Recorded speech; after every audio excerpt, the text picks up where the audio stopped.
TV నుంచి బయటకు వచ్చిన తర్వాత ఉమ్, టు బీ ఫ్రాంక్ మాట్లాడాలంటే గోపాల గోపాల బాహుబలి 1 తర్వాత నాకు అద్భుతమైన క్యారెక్టర్స్ పడిపోతాయని చెప్పి ఒక దీంట్లో ఉన్నానండి. ఉమ్, కానీ అంత పేరు వచ్చేసే క్యారెక్టర్స్ నా మూవీస్లో పడలా. ఉమ్, స్టిల్ చేస్తున్నాను, అది చిన్న చితక క్యారెక్టర్స్ చేస్తున్నాను, వెబ్ సిరీస్లు చేస్తున్నాను, చేసుకుంటూ వెళ్తున్నాను. కానీ టీవీలో వచ్చినంత బ్రేక్ బిగ్ స్క్రీన్ మీద రాలే, ఆ, ఈవెన్ ఓటీటీలో కూడా రాలా. ఉమ్, స్ట్రగుల్ అవుతున్నానని చెప్పను.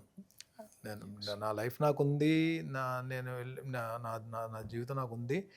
కాకపోతే ఏంటంటే ఇక్కడ ఇండస్ట్రీలో కావాల్సింది పేషెన్స్. ఎప్పుడు బ్రేక్ ఎవరికి తలుపు తడుతుందో తెలియదు మనకి. తెలీదు, అవును. ఆ వచ్చే టైం వరకు మనం పేషెన్స్తో కూర్చోవాలి. ఉమ్, కాకపోతే భరణి మంచి ఆర్టిస్ట్, ఇద్దాం క్యారెక్టర్ అనుకున్న డైరెక్టర్స్ ఉన్నారు, కానీ నేను ఫిట్ అయ్యే క్యారెక్టర్స్ రావాలి కదా. ఉమ్, గోపాల గోపాల తర్వాత డెఫినెట్గా త్రూ అవుట్ క్యారెక్టర్ కాబట్టి డెఫినెట్గా మనకు సినిమా రీజనబుల్ హిట్ కాబట్టి డెఫినెట్గా మంచి నుంచి వస్తాయేమో అని చెప్పి అనుకున్నా. ఉమ్, బట్ అలా ఇప్పుడు ఇంకా అంటే క్యారెక్టర్స్ పడుతున్నాయి, కానీ ఈ క్యారెక్టర్ అయితే చేస్తాను అనే దీంట్లో నేను లేను. ఉమ్, ఏ క్యారెక్టర్ అయినా చేయడానికి సిద్ధంగా ఉన్నా. ఉమ్, బ్రేక్ ఎప్పుడు వస్తుందో, టీవీలో వచ్చినట్టు బిగ్ స్క్రీన్ మీద బ్రేక్ ఎప్పుడు వస్తుందో వెయిట్ చేస్తున్నా. ఉమ్.